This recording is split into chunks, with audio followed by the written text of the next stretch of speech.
Oh, I see. From helping Ariana Grande find her voice in Wicked, I do not. I was promised a private suite. If you go with snowflake storm, to honing Timothée Chalamet's Bob Dylan,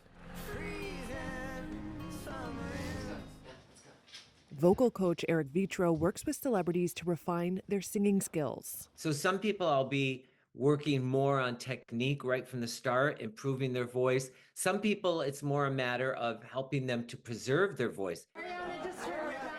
Grande and Chalamet were just nominated for Golden Globes for their roles. I mean, there's really nothing Ariana can't do, but she wanted to create, you know, a really beautiful tone, an operatic tone that would fit the character. Angelina Jolie also got a Golden Globes nod. Tell me how it felt to be on stage.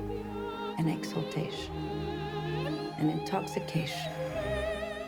Vetro helped transform her into an opera singer for the biopic Maria. The first, you know, couple lessons were just about making a sound, just making one tiny he, just one note, you know, and then then we'd start doing, you know, a little bit more daring exercises. It was just each week she was very diligent. She worked really hard, was very dedicated to it. All of a sudden, all these high notes started coming out, and we were all like, oh, she's a soprano. She's actually a soprano. For his portrayal of Bob Dylan in A Complete Unknown, You can be ugly, but you can't be plain. Vetro says Chalamet went for a deep dive. He was really listening and watching everything he possibly could about Bob Dylan. 1,000 thank yous.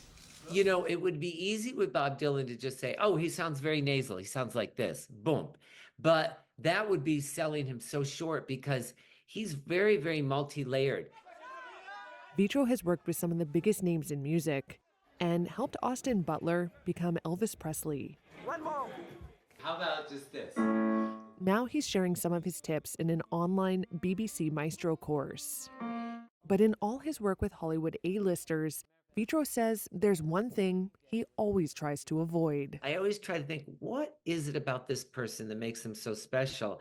And if you can capture that, you're ahead of the game right there. You know, and of course you want them to sound as much like the person as possible, but I'm very, very big on let's not do an impersonation of the person, because you can do an impersonation of someone and sound like them, but it doesn't really capture their magic. It doesn't capture what it is that's so special about them.